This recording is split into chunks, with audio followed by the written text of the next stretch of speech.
نماز فجر کے حوالے سے ایک مسئلہ پوچھا گیا ہے کہ امام اتحیات میں تھا اور نمازی آیا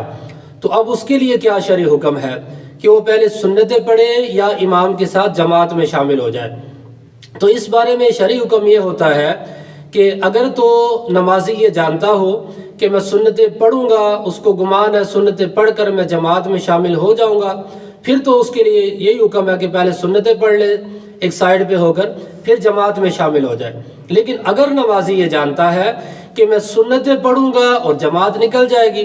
تو پھر اس کے لیے شرعی حکم یہی ہوتا ہے کہ وہ سنتوں کو ترک کر دے اور جماعت میں شامل ہو جائے۔ اب اگر امام اتحیات میں ہے، اب ظاہری سی بات ہے کہ اگر وہ سنتیں پڑھے گا تو جماعت نکل جائے گی، تو اب اس کے لیے پھر حکم یہی ہوگا کہ وہ سنتیں چھوڑ دے اور جماعت میں شامل ہو جائے، اور